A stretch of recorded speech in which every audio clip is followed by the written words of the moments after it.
Welcome to Naked Reflections, brought to you from the Wolf Institute. I'm Ed Kessler, and each week I'll be taking an in-depth look at the stories reported by our friends over at the Naked Scientists. What does the latest scientific stuff mean for the rest of us? Stay with us and find out.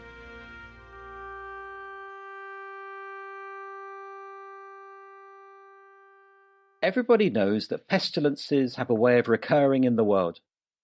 Yet somehow we find it hard to believe in ones that crash down on our heads from a blue sky. There have been as many plagues as wars in history, yet always plagues and wars take people by surprise.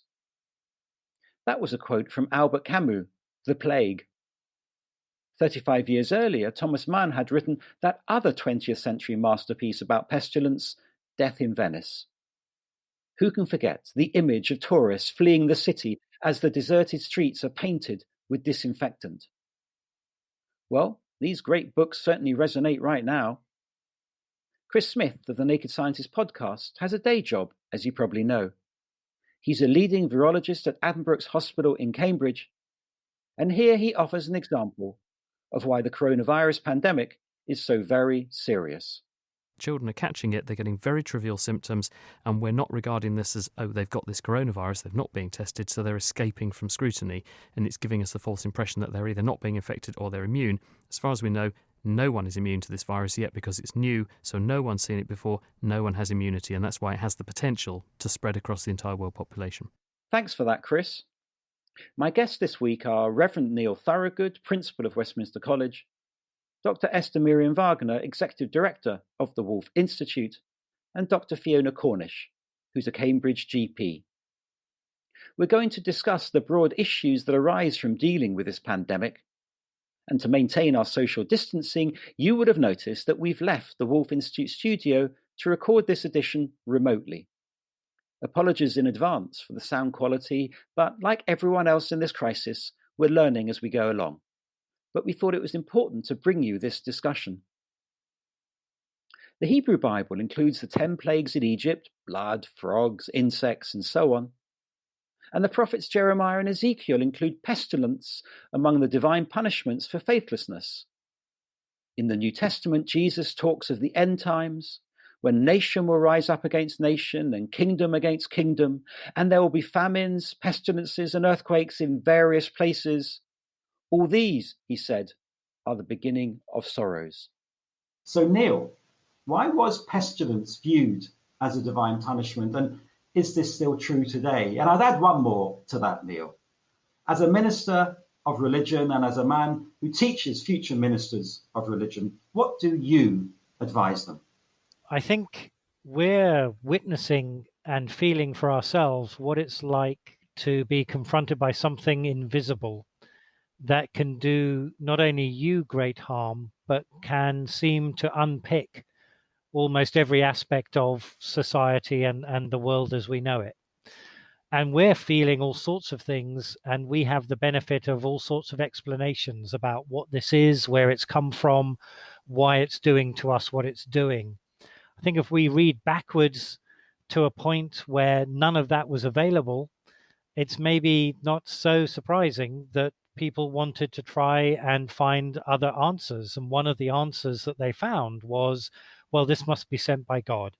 And therefore, perhaps this is a punishment for faithlessness or whatever. And I mean, we've seen that more recently in our own time. I vividly remember the horror of reading stuff written, not least sadly, by folk in churches saying that the AIDS epidemic and pandemic was itself God's judgment against homosexuals. Or even more recently, people saying, well, the flooding that we're having is God's judgment.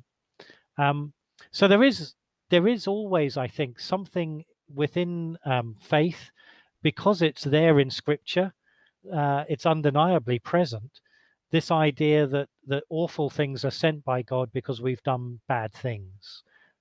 But I'd want to set other things alongside that. I mean, the danger is if you just pick out the plagues and all of those bits of the Bible, you can easily construct a God who is vindictive and brutal and cruel and wants to destroy us.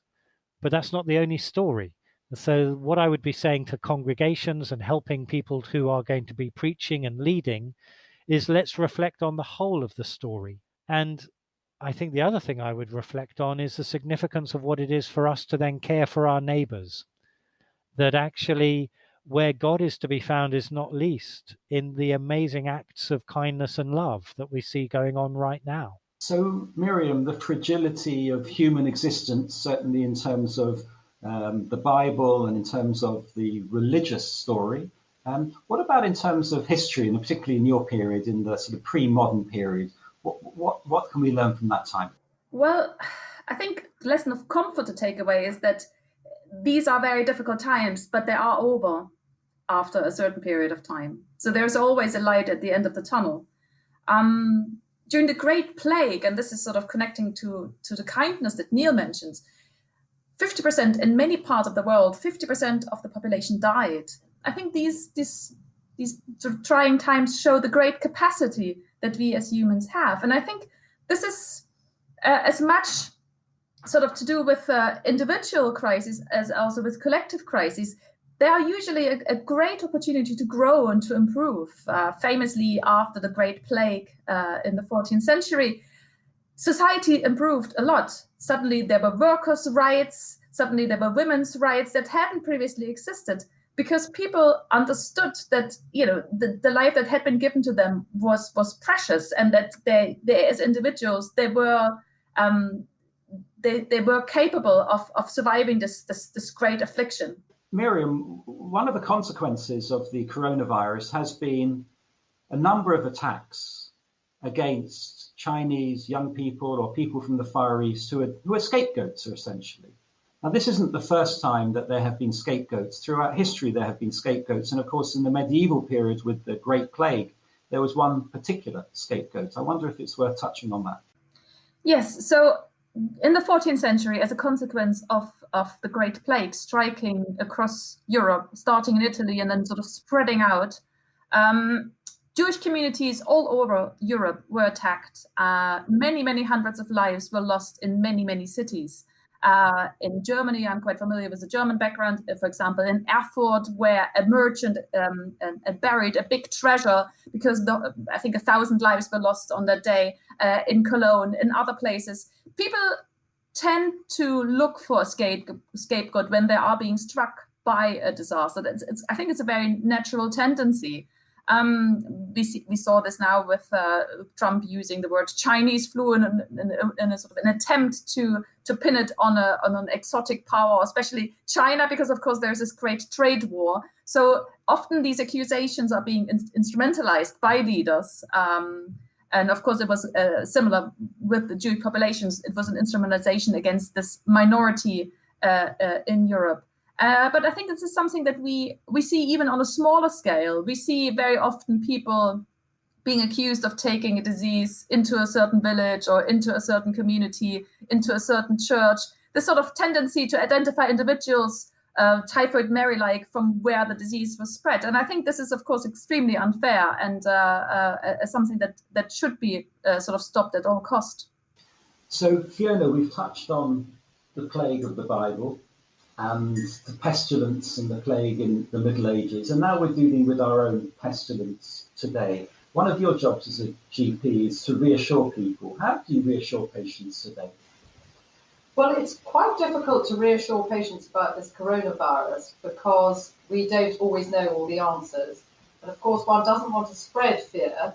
You want to spread calm and do it in a measured and accurate, but not ridiculous advice.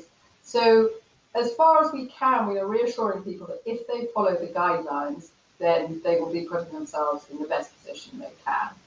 There's a problem about the testing because we don't have enough testing in this country at the moment. And it would be very helpful if people knew whether they'd had it or whether they'd got it. And we hope that tests are being produced in bigger numbers now, both testing to see if you have it, and then we hope that will be a test to see if you have had it. Because one of the issues is the people who are self-isolating, who are then therefore not at work. And that puts pressure on other medical staff, and the whole approach is to maintain the workforce, to have a manageable workload. So there's reassurance to patients, but there's also reassurance to your fellow medics. Yes, there's quite a lot of reassurance is needed for the workforce. You may have heard on the headline about junior doctors regarded as lambs to the slaughter, which is not a nice thought if that's your son or daughter as a junior doctor.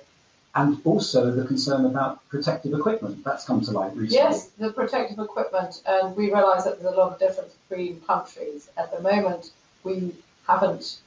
there's a concern we haven't got enough, but the government has responded very quickly.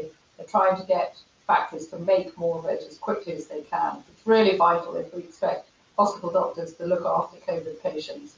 For the two-way exchange of the disease from the doctors to the patients and vice versa is really essential.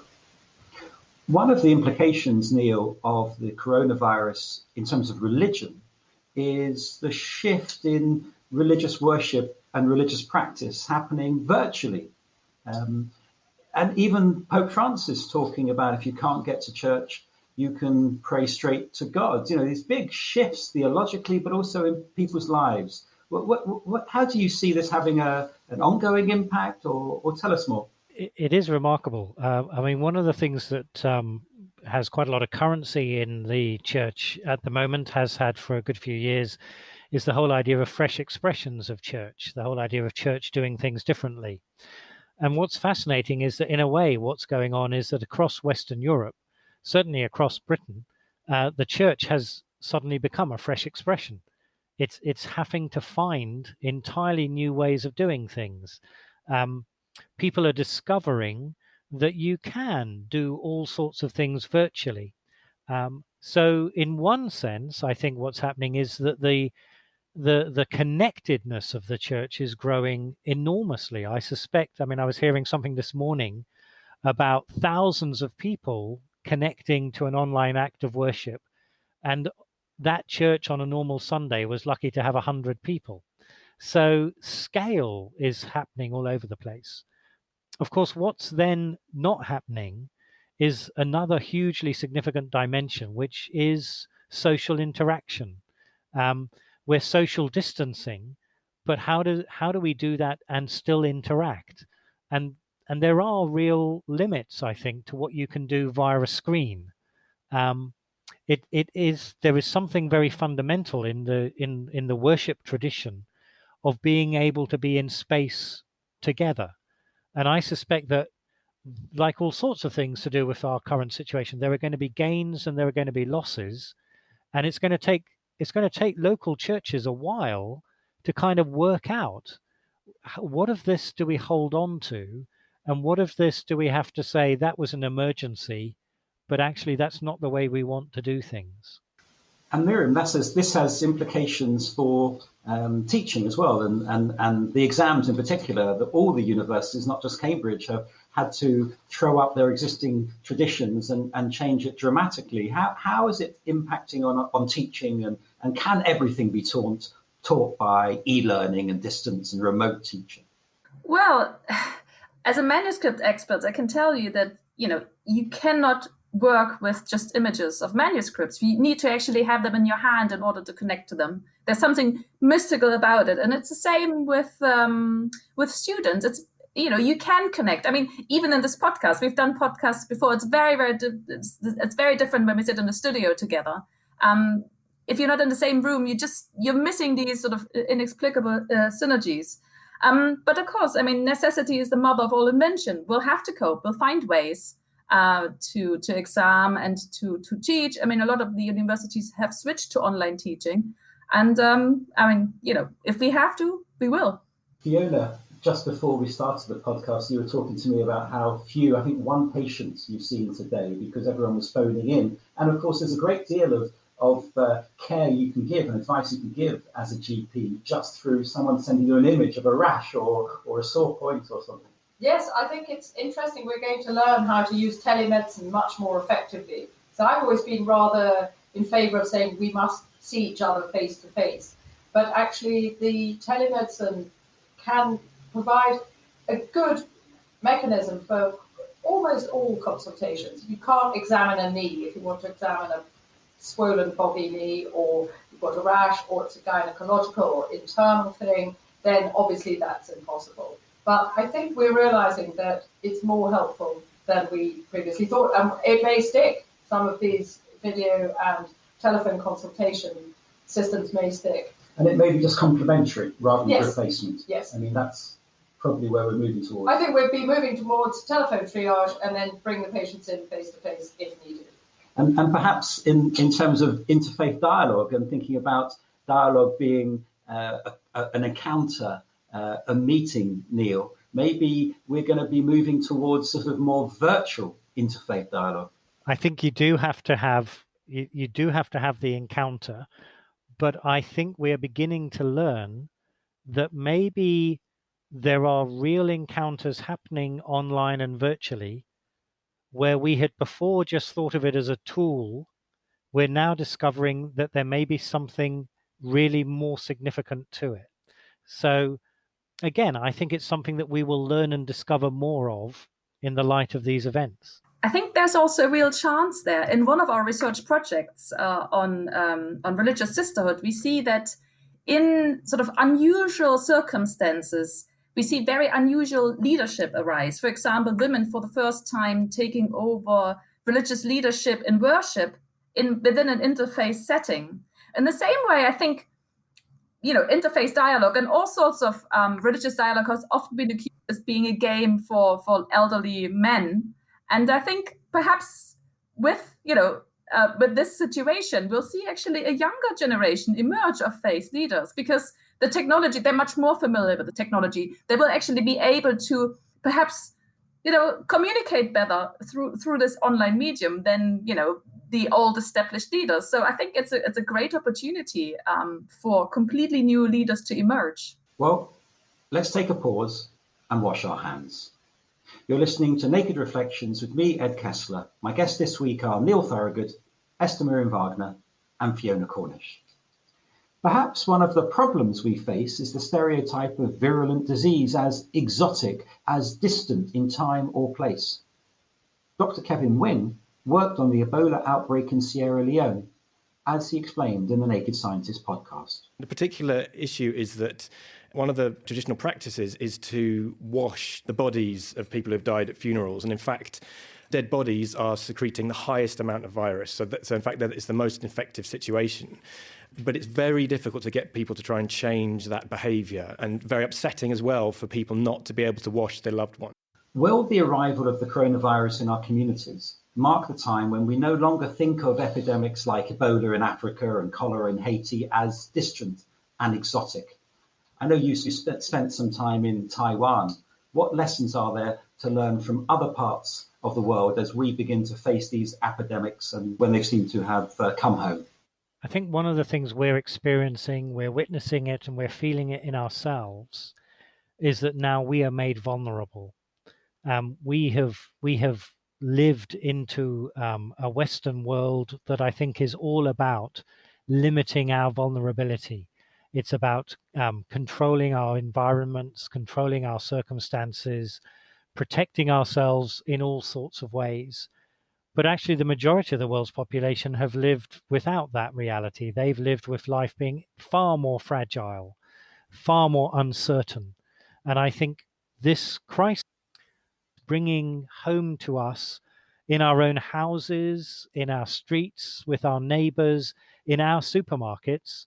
It's bringing home to us the reality of scarcity and uncertainty and fear. I mean, still not on the scale that people who are living on less than $1 a day would experience. But nevertheless, I think it has crossed over now. And I think, again, one of the things that I wonder is, will we say this was an emergency, a crisis? As soon as it ends, we'll try and move away from it as quickly as we can and try and get back to something that feels much more normal? Or will we have the wisdom perhaps to say, what is this teaching us about actually what it's like to live in a world that is less certain, more fragile, and how do we share in living in that world well together? This is a very important point that Neil made, because we see this great leveling of the different world, of the global south and us, because for the first time, I think our society is experiencing this great helplessness that we usually don't have, which is very familiar with for people living in other countries. And we're also seeing this leveling in the sense that now we can't travel in the same way that they can't travel. We have food scarcity, but perceived food scarcity perhaps, but potentially some products won't be available. And of course, we still have a lot more food than people in other countries. So I think this is something that we really need to take away from this idea that we live in great privilege. And, this situation, this crisis really points us to this privilege. And I know that Ed usually tells the Jewish jokes, but I'm going to tell one now as well. There is this the story about a man going to the rabbi and saying, I live in this crowded house with my parents and my children and all these other relatives. It's absolutely dreadful. So the rabbi says, well, take a goat and live with the goat and all the others in the house. And then the man goes back to the rabbi and says, it's really awful now. The goat kicks everyone, it defecates everyone. It's complete chaos. And then the rabbi says, well, take the goat out now. And then the man comes back and says, it's brilliant. It's so peaceful now. It's wonderful. So again, the situation that we're in, thrusting us into the reality of where we live in, that we really have wonderful, beautiful lives. And I think people will appreciate this more after the disease has gone. Fiona, what will be learnt, do you think, amongst your patients, for example, as a result of the coronavirus? I think they'll learn to manage their trivial illnesses and conditions themselves, which we've been trying to encourage. So that will be a good thing. I think that I hope that some red tape bureaucracy will go by the board for good. So, for example, allowing people to do things even if they haven't got the up-to-date certificate that says they've been on the training course. So, in other words, I think some common sense might come in, because I think there's a lot of wasted work time because of too much bureaucracy. So that will be good. I think the cooperation is marvellous. So I think that the Chief Medical Officer and the Chief Scientific Officer have been leading really well. They're honest. They've shown that if they don't know in this very fast evolving situation, then they've been able to say that. They've tried to get everyone on board. And another thing is that everyone should take their responsibility. So instead of saying, oh, well, it doesn't really apply to me, I can go and have a party, or I can go and meet my friends, we'll have a pop-up pub. They need to know that everyone's in it together. I also think it bodes well for the future of the NHS if they can cooperate in a cross-party way instead of just the next election. Experts, Neil, leadership. I mean, that's something that you, not only as a minister of religion, but someone who teaches future ministers of religion, have to pass on. What skills do religious leaders need in this moment of crisis? And before you answer that, a similar question to Miriam as a teacher of future academic leaders, as well as leaders of policy and those who are doing practical work. What lessons are there for them out of this pandemic? Neil. A few things strike me immediately. I think one of the things that we're looking for and that we're seeing is that good leadership is about starting with yourself. It's about a willingness to be reflexive, about a willingness to own your own position, your own feelings, your own fears, because I think out of that grows empathy. And I think good leadership at the moment is very much about being able to empathize with how other people are feeling. I think then I'm struck that there are all sorts of ways in which people are making big decisions in the life of churches. I mean, it's a huge thing, unprecedented thing pretty much, to have closed down Christian worship. That's an amazing thing to have done. And to close down worship across the different faith traditions. And in the space of just a few weeks, people have had to cope with that reality and then work out, what are we going to do? What are we going to put in place? We've already touched on things like pastoral care and visiting and being with people. And all of that has had to change really fast. So what I'm struck by is that leadership is also about being willing to recognize the scale of the challenge and then listen to advice, not rush in, take time, but don't take too long. Often I think the church is guilty of either rushing into things and doing something that just doesn't work very well, or being so cautious that we don't do anything at all, really. And I think a lot of churches are getting the balance right. They're paying attention to the advice, they're researching quickly and carefully, and then they are being bold and they're taking decisive action to try and do new things. And I think those are some of the skills that I think leadership is bringing out in people. Miriam. What really, as an academic, trying to look at it from a very academic perspective, what really fascinates me is how leaders all over Europe have had to completely change their approach to how they address the public. I mean, when the pandemic started in China 3 months ago, people said many of these measures would be impossible in individualist Europe. You could just not tell people not to go from A to B. And of course, our leaders had to step up, and they had to completely ignore sort of popular opinion on things, and they had to make decisive decisions. And none of us could have imagined 3 months ago that we would go through these restrictions as we have them. Restriction of movement. In some part of Europe, you can't even leave your house. I mean, these sort of things would have been unimaginable. And I think what future leaders can really take away from this is that even unpopular measures, when they are necessary, can be implemented. And this is extremely important in anything to do with the coming climate change crisis. I mean, we are in the crisis already, but of course the challenges will be really exorbitant over the coming decades. And what we've seen now, and I think this is absolutely beautiful, we've seen that the world can adapt and can step up to the challenge. And they can, if they want to, they can actually implement all these measures that will help us save the climate. Well, Fiona, as our GP, we're going to give you the last word. What advice do you have? I'm hopeful that there will be some benefits, that people will value their social interactions, value their activities, being able to go to the opera, the theatre, to play tennis, to meet their family and friends on a regular basis, and that if they can manage with the deprivations, then there will be some benefits. I'm particularly sad not to be going to Oberammergau Passion Play, which has been cancelled this year.